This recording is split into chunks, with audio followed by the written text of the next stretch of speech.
Hi everyone! Samahan niyo akong gumawa ng cake order today. Meron na naman tayong mini number cake. This is a 6-inch moist chocolate cake with mocha frosting as filling. So, naglagay muna tayo ng mga white dollops and then yung mocha frosting natin inside.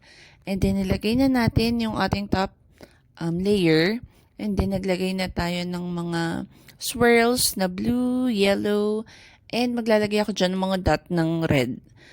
So, ang theme natin today is Snow White. Si client is, suki ko na siya. Nag-chat lang naman siya ng theme. And then, ako na yung bahala sa design. Tapos, pag sinadlan niya sa akin, bagay na bagay lagi dun sa outfit ni baby. Naglagay lang tayo dyan ng mga fondant details, hearts, bows, and then yung frame, and then yung picture ni Snow White is printed topper lang yan. Ayun ang finished product. Pangganda ng cake han eh. Yun lang. Thank you for watching.